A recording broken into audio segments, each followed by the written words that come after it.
ওই দাদার মা যেই ঘরে ঢুকেছে, ঢুকেই ওই দেখে দাদাকে গিয়ে ঝাঁকুনি দিয়ে ওঠে, যে বাবু কি হয়েছে তোর?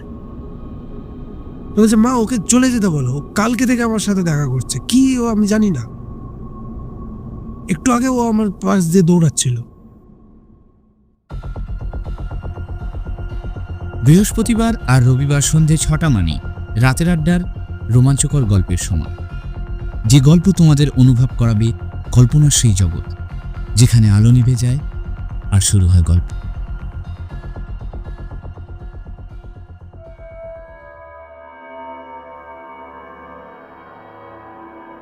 শুভ সন্ধ্যা বন্ধুরা, সকলকে জানাই রাতের আড্ডা ইউটিউব চ্যানেলে স্বাগত।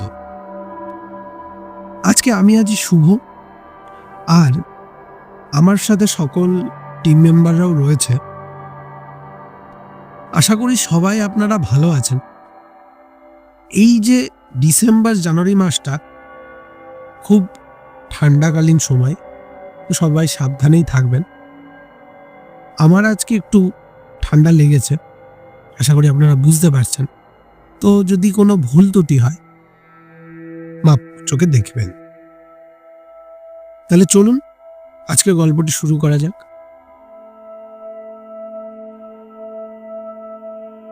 ডিসেম্বর মাসের একটা দিন, সবাই মোটামুটি আমরা জানি যে 25শে ডিসেম্বর মানে একটু ঠান্ডা, একটু মজা করা। এই মজা করার মুহূর্তগুলো কিন্তু খুব অল্প সময়ের হয়, কিন্তু মানে এর যে বিষয়বস্তুগুলো ঘটে সেগুলো অনেক দিন অবধি চলতে পারে।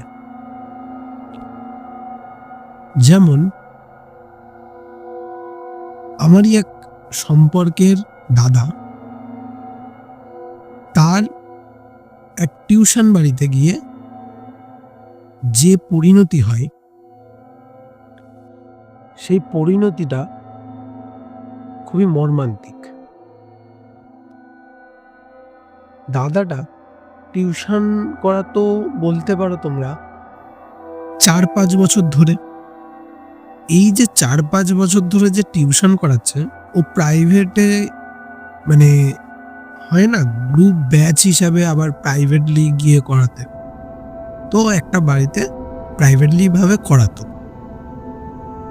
তো ওখানে ও প্রায় ওই 5 বছর ধরে কিন্তু করাচ্ছে, মানে একদম বলতে পারো যে শুরু থেকে। বাচ্চাটা একদম ছোট থেকে ওর কাছে আসে, তো তবে থেকে ওই গার্জিয়ানের বাড়িতে গিয়ে ও ক্লাস করায়। তো পড়াতে পড়াতে এত বছর ধরে যে পড়াচ্ছে, একটা ভালো রিলেশন তৈরি হয়েছে ওই দাদার সাথে। এবারে ডিসেম্বর মাসের 25 তারিখ নাগাদ ওকে নেমন্তন্ন করে যে ভাই আমাদের বাড়ি পিকনিক হবে, তো সবাই মিলে আমরা করছি, তুমিও করো। দাদা জিজ্ঞাসা করে তাহলে কোথায় পিকনিক হবে? বলছে এই তো আমাদের পাশে একটা বাগান আছে, ওই বাগানে পিকনিক হবে। তাই পিকনিক করা আর করব বললেই তো করা নয়, তার জন্য অনেক রকমের বিষয়বস্তু থাকে। তো দাদা বলছে দেখো তোমরা ফ্যামিলি পিকনিক করছো, আমি কি করতে সেখানে যাব?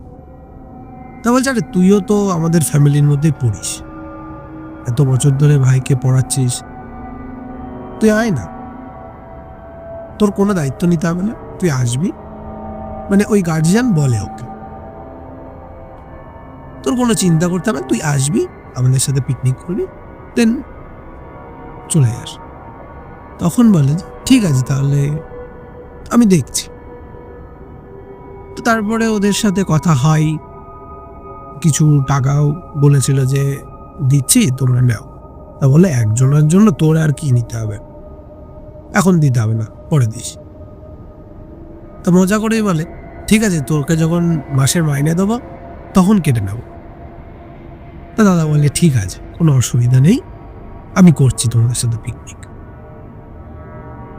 এবার ওই 25শে ডিসেম্বর দিন রাতের বেলা ওই পাশের বাগানটাতে ঠিক করা হয় যে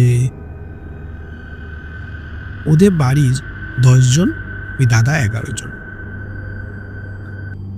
ওই বাগানের মধ্যে মানে বলতে পারো চারিদিক দিয়ে গাছ, মানে হয় না কথায় ছাতার মতো ভাবে থাকে সব, মানে 4-5টা গাছ একসাথে থাকলে তার ঠিক মিডিলটাতে ওদের পিকনিকটা হবে। আর ওই অন্ধকারে তো হবে না, লাইট লাগবে, লাইট নিয়ে আসা হচ্ছে। এবার বলতে পারো যে ওই ওপরে কোনো তাঁবু টাবু কিচ্ছু দেয়নি, ওরা ওইখানে বসে রান্না করে। রান্না করার আগে থাকতে তো মানুষজন ওখানে যাচ্ছে, সন্ধেবেলা তো কি হবে, পরিষ্কার করা, এটা করা ওটা করা সবই চলছে। চলতে চলতে এই দাদাও ওখানে পৌঁছে এই কাজ করে দিচ্ছে, ওই কাজ করে দিচ্ছে, এই একটুখানি জাল ধরিয়ে দিল বা একটু খুন্তিটা দিয়ে নাড়াচাড়া করছে, সবাই মজার ছলে চলছে। হঠাৎ করে দাদাটা দেখে দূরের বাঁশবাগানে কেউ যেন দাঁড়িয়ে আছে। ও না হঠাৎ করে দেখেছে যে কেউ একজন দাঁড়িয়ে আছে, এখানে তো এত লোক আছে, হয়তো ওদিকে গেছে বাথরুম করার জন্য। তো ও অত গুরুত্ব দেয়নি, ও ওর মতো ভাবে রান্না করেই যাচ্ছে। তার আধা ঘন্টা পরে ও আবার দেখে সেই মানুষটা ওইভাবে দাঁড়িয়ে আছে। এবারে না ওর একটু সন্দেহ হয় যে আধা ঘন্টা আগে মানুষটা দাঁড়িয়েছিল, এখনো বাথরুম হয়নি। ভালো করে ওই খুন্তি নাড়ানো অবস্থায় ও হাতে ধরে রেখেছে খুন্তিটা। হঠাৎ করে ও ওখানে মনোযোগ দিয়ে দেখে যে পিছন মুড়ে কেউ দাঁড়িয়ে নেই, ওর দিকে তাকিয়ে রয়েছে। অন্ধকারের মধ্যে মানুষ কিভাবে পিছন কি কোন দিক সামনে তো বোঝা যায় না, ওর দিকে তাকিয়ে রয়েছে। এবার ও না অনেকক্ষণ ধরে ওই রান্না বাদ দিয়ে এদিক দেখছে, কোনো কথা বলছে না। এবার ওর যে বাচ্চাটাকে পড়াতো সে বাচ্চাটা হঠাৎ করে ছুটে আস্তে আস্তে ওই দাদার গায়ে ধাক্কা লাগে। যেই ধাক্কা লাগে ও সঙ্গে সঙ্গে ওখানে পড়ে যায়। ওই যে পড়ে যায়, সঙ্গে যারা ছিল পাশে আশেপাশে যারা ছিল তারা ছুটে এসে ওকে চোখে মুখে জল টল দেয়, দিয়ে তোলার পরে বলছে যে কি হলো হঠাৎ করে রান্নার পাশে।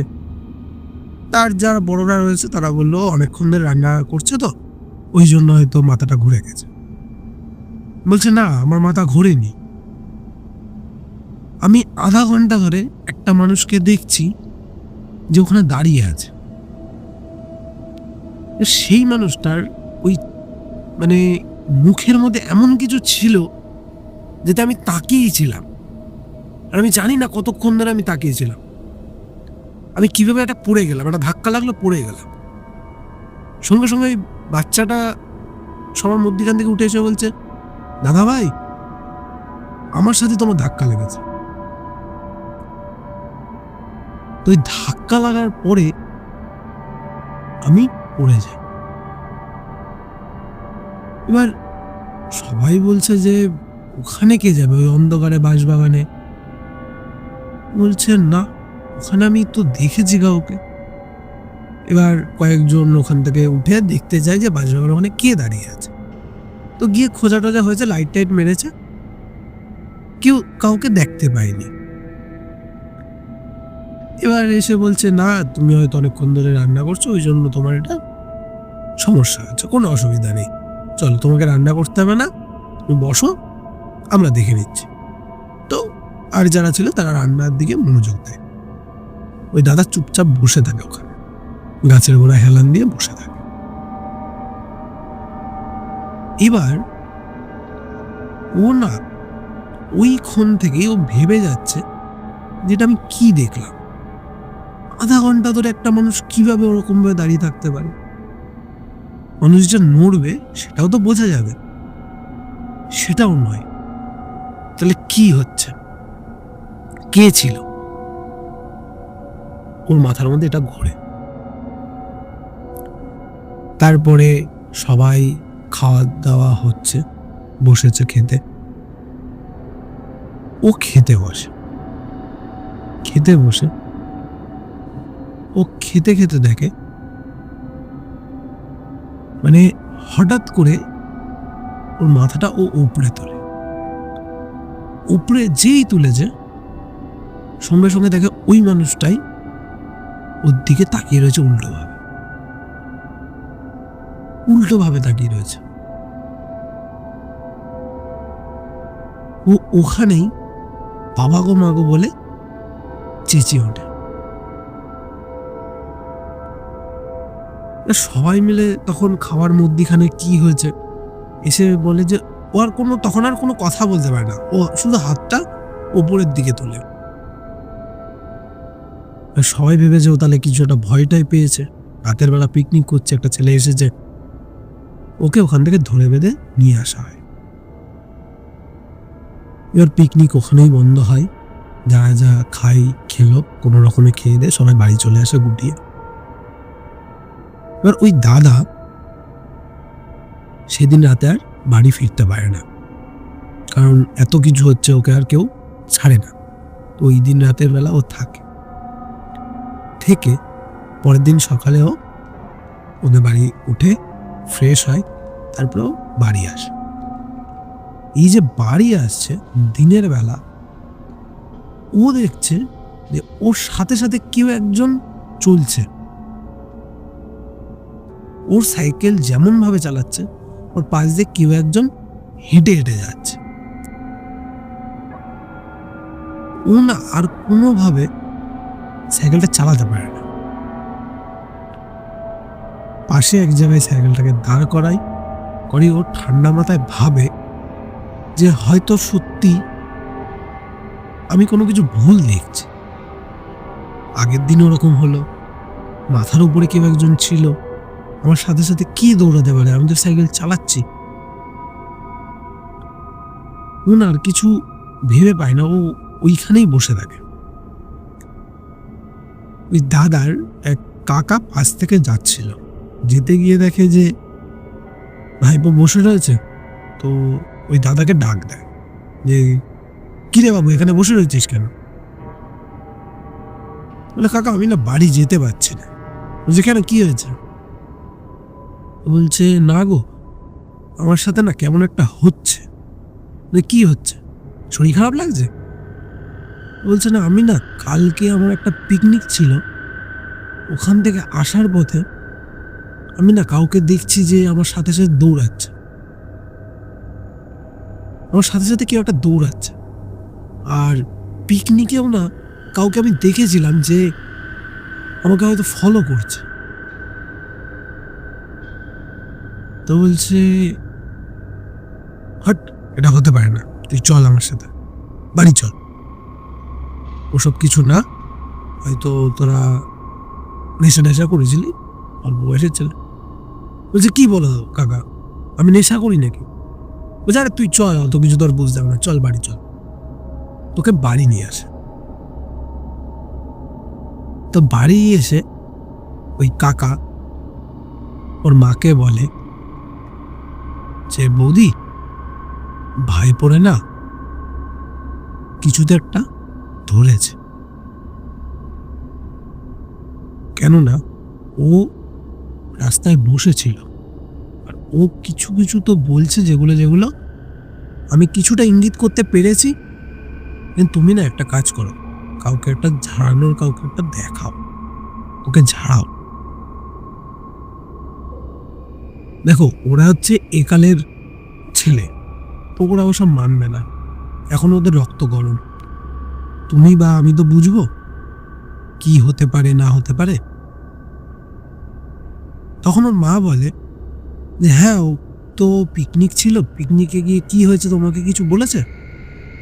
বলছেন না, আমাকে কিছু বলেছে বাদ দাও, তুমি একবার শুনো ওর মুখ থেকে। আমি কাজে যাই বলে উনি বেরিয়ে যায়। এবার ওই দাদার মা ঘরে ঢোকে, ঢুকে দেখে যে দাদা মানে পাগলের মতো বকছে, এই সরে যাও সরে যাও, কি হচ্ছে এটা, আমার কাছে এসো না। এই দাদার মা যেই ঘরে ঢুকেছে, ঢুকেই ওই দেখে দাদাকে গিয়ে ঝাঁকুনি দিয়ে ওঠে, যে বাবু কি হয়েছে তোর?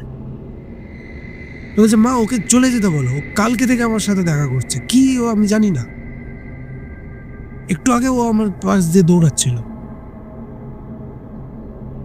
তো বলছে তুই কি কাউকে দেখছিস? বলছে হ্যাঁ ওই তো দেখো, ওই যে বসে রয়েছে, ওই যে এখন দেখো বসে রয়েছে, কালকে রাতে দাঁড়িয়েছিল আমার সাথে দৌড়াচ্ছিল, আজকে সকালে আবার এখন বসে রয়েছে। তো বলছে যে কোথায় বসে রয়েছে? কেউ তো নেই। তোর মা উঠে গিয়ে হঠাৎ করে চেয়ারে গিয়ে বসে পড়ে। তো বলছে দেখ আমি তো বসলাম, কই আমার তো কিছু হচ্ছে না, কোথায় এখানে কেউ? কেউ নেই। তখন ওই দাদাটা ওই ঘরটার থেকে বেরোয়। তোর মা বলছে তুই কি বাবু কোনোভাবে কোনো রকম কিছু সমস্যা কি হয়েছে তোর? তুই এরকম করছিস কেন? তখন বলে যে জানো, কালকে যখন আমি পিকনিক করার ওখানে ছিলাম, সবাই তো এদিক ওদিক ছড়াছড়ি ভাবে রয়েছে, আমি রান্নার কাজটা করছিলাম, করতে করতে যখন আমি মাংসটা রাঁধছি, তখন দূরের দিকে কেউ একজন দাঁড়িয়েছিল। এবার মাংস তো মানে অনেক ভাবে রান্না করা যায়, কিন্তু আমি জানি না, আমি আধা ঘন্টা লেগে গেছে এক মাংস সেদ্ধ করতে। আমি তো বলো আগেও তো রান্না করে তোমাদের খাইয়েছি, এত সময় তো লাগে না সেদ্ধ হতে, কালকে কোনো রকমে সেদ্ধ হচ্ছে না। আমি না ওই আধা ঘন্টা ধরে মাংস সেদ্ধ করার জন্য কাউকে কিচ্ছু বলিনি, আমি সেদ্ধ করার জন্য গ্যাস জোরে দিয়ে নাড়াচাড়া করেছি। এই করতে করতে আমি হঠাৎ করে আবারও তাকিয়েছি, দেখি ওই লোকটাই দাঁড়িয়ে আছে, আর এবার দেখি আমার দিকে ঘুরে দাঁড়িয়ে রয়েছে। প্রথমে আমি ভেবেছিলাম যে আমাদের এখান থেকে হয়তো কেউ বাথরুম করতে গেছে বাঁশবাগানের দিকে, কিন্তু না, আমার দিকে তাকিয়েছিল। আমি বুঝতে পারছি না কি হচ্ছে। কালকে রাতে আমাকে ওরা আসতে দেয়নি, যদি কিছু সমস্যা হয়। ও তারপরে বলে রাখি যে আমি খেতে যখন বসেছিলাম, ওই যে উপরের দিকে আমি তাকাতে বলেছিলাম সবাইকে, ওই মানুষটা না উপরের দিকেও ছিল, ওই মানুষটা উপরের দিকেও ছিল, আমি সবাইকে তাকাতে বলেছিলাম। তারপর ওরা আমাকে ধরে সবাই মিলে ঘরে নিয়ে এসে মানে শুয়ে পড়ি। তখন আমার আর কোনো জ্ঞান থাকে না। সকালে উঠে আমি যখন ওদের বাড়ি থেকে ফ্রেশ হয়ে সাইকেল নিয়ে আসছি, আমি যত জোরে সাইকেল চালাচ্ছি, ওই মানুষটা ঠিক তত জোরে আমার সাথে দৌড়াচ্ছে। আমি না ঠিক বুঝতে পারলাম না যে কি হচ্ছে, কে আমার সাথে রয়েছে। এখনো দেখো, তুমি বললে কেউ নেই, কিন্তু ওখানে বসে ছিল, কিন্তু এটা কি হচ্ছে আমার সাথে? তখন ওর মা বলে যে বাবু কোনো সমস্যা নেই, তুই স্নান কর, খা, একটু রেস্ট নে, কালকে মজা করেছিস, ঠিক আছে, কোনো অসুবিধা নেই, তুই রেস্ট নে। এবার ওই দাদার বাবা কাঠের কাজ করত, তো ওই লোকের বাড়ি বাড়ি গিয়ে খাট বানানো বা ড্রেসিং টেবিল বানানো এইগুলো কাজ করত। ওরকম বাড়ি এসেছে খাওয়ার জন্য, তখন দাদার মা ওনাকে খেতে দিয়ে বলছে যে ছেলের হয়তো ভূতে ধরেছে, ছেলেকে হয়তো ভূতে ধরেছে। তো দাদার বাবা খুব সাহসী ছিল, উনি বলছেন যে কি বলো, ভূতে ধরেছে?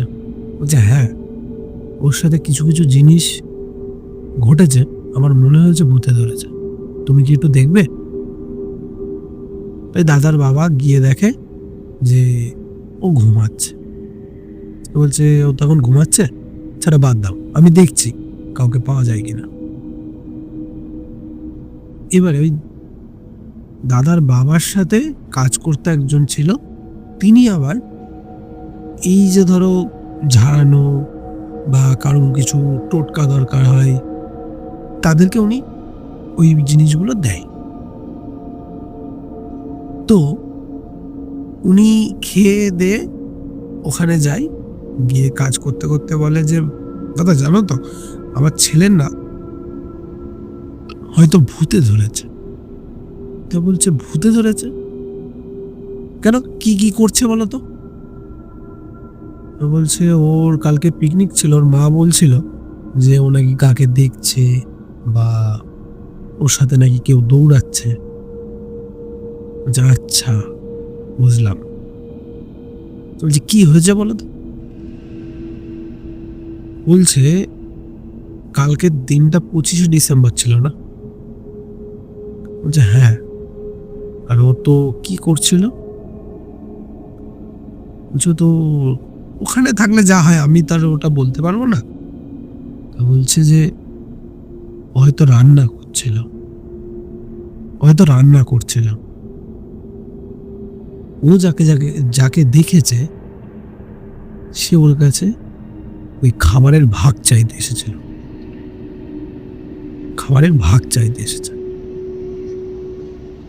তোমার ছেলে সেই জিনিসটা বুঝতে পারেনি। কেননা একটা জিনিস তোমরা সবাই জানবে যে ভগবান হোক বা যাই বলো না কেন, খাওয়ার আগে মানে যে গ্যাস বা কিছুর উপরে যে রান্না হয় আগে সেইখানে কিছু দিতে হয় খাবার বস্তু হিসাবে। এটা গেল ভালো। আবার কেউ কেউ থাকে যে তাকে একটু সাইড করে গিয়ে খেতে দিতে হয়, তো ওখানে ওরা ওই জিনিসটা করেনি, ওই দাদাটা সেই জিনিসটা করেনি। তা বলছে আচ্ছা ঠিক আছে, আমি দেখি যদি বিকালে তাস খেলাটা হয়ে যায় তাড়াতাড়ি, আমি একবার তোমাদের বাড়ি গিয়ে ঘুরে আসবো। তা বলছে তাহলে দাদা এসো খুনি। এবার ওই লোকটা একটু তাড়াতাড়ি তাস খেলে ওদের বাড়ি যায়, গিয়ে বলছে বাবা তুই কি কি দেখেছিলি বলতো? একদম ও প্রথম থেকে শেষ অবধি পুরো ঘটনাটা বলে তখন ওই কাকুটা বলেন যে তুই কি কোনোভাবে কোনো খাবারের টুকরো এদিক ওদিক ফেলেছিস? বলছেন না। কেন, কি হয়েছে? আমি তো খাবার নষ্ট করি না, খাবার ফেলতে যাব কেন? বলছে যে ফেলিসনি? না রে বাবা, ফেললে হয়তো ভালোই করতিস। বলছে ফেললে ভালো করতাম মানেটা কি? বলছে যখনই বাইরে কোথাও রান্না হয় বা বাইরে কোথাও খাওয়া হয় সেই জায়গার ভালো বা খারাপ জিনিসের জন্য কিছু খাবার দিয়ে আসতে হয়। তুই যখন রান্না করছিলি তুই যাকে দেখেছিস সে ওখানের ওই খারাপ জিনিসটা ছিল যে তোর এখন পিছু নিয়েছে। তুই চিন্তা করিস না, আমি দেখে নিচ্ছি। কিন্তু মাথায় রাখবি একটা জিনিস, যখনই কোনো এরকম সমস্যা হবে তখন সেই জায়গায় কিছু না কিছু খাবার দিয়ে আসবি। কারণ পৃথিবীতে সবাই না খাবারের জন্যই বেঁচে রয়েছে, আবার খাবারের জন্যই মরে। তো যে মরেছে সেও খাবারের জন্যই মরেছে। বলছে কাকা তুমি কি বলছো, এরকম হয় নাকি? বলছে দেখ, কিছু জিনিস ভালোও আছে, কিছু জিনিস খারাপও আছে। তো ওই তর্কে আমি যাব না। তুই এরপর থেকে যেটা বললাম তোকে মাথায় রাখিস। আর চল চল বাইরে চল, দেখছি। তো বাইরে নিয়ে এসে তুলসী তলার সামনে বসিয়ে ওই কাকু ওকে মন্ত্র দিয়ে পুরো শরীর ঝাড়ায়। যখন ঝাড়ায় তখন হঠাৎ করে একটা কুকুর ওদের বাড়ির সামনে এসে দাঁড়ায় আর খুব পরিমাণের ঘেউ ঘেউ করতে থাকে। এক কথায় বলতে পারো আত্মস্বরে যেমন কুকুর কাঁদে না, সেরকম কান্না জুড়েছে। একটাই কুকুর এসেছে আর একটাই কুকুর কাঁদছে, কিন্তু মনে হচ্ছে একসাথে দল বেঁধে কুকুর কাঁদছে। ওদের বাড়ির চারিদিকে যেন সেই কুকুর পাশ থেকে যদি দৌড়ে যায়, চার পায়ের শব্দ ওদের বাড়ির পাশ দিয়ে ঘুরতে থাকে। তখন ওই দাদার বাবার মা তো সবাই ভয় পেয়ে যায়। তখন বলে যে কোনো চিন্তা করো না তোমরা, তোমাদের ঘরে দুপুরবেলার পরে কিছু খাবার বেঁচে আছে? বলে হ্যাঁ। বলছে তাহলে নিয়ে আসো। নিয়ে আসে। ওই মাছ ছিল আর ভাত, এই দিয়ে ওই লোকটা ভাত আর মাছ একসাথে মাখে। একসাথে মানুষকে খেতে দিলে কি হয় যে আলাদা আলাদা করে দেয়, তো উনি সেটা করেন না। উনি ওই মন্ত্র দিয়ে ভাত আর মাছ একসাথে মেখে বাইরে নিয়ে যায়। এই বাইরে নিয়ে গিয়ে ওই কুকুরের সামনে খেতে দেয়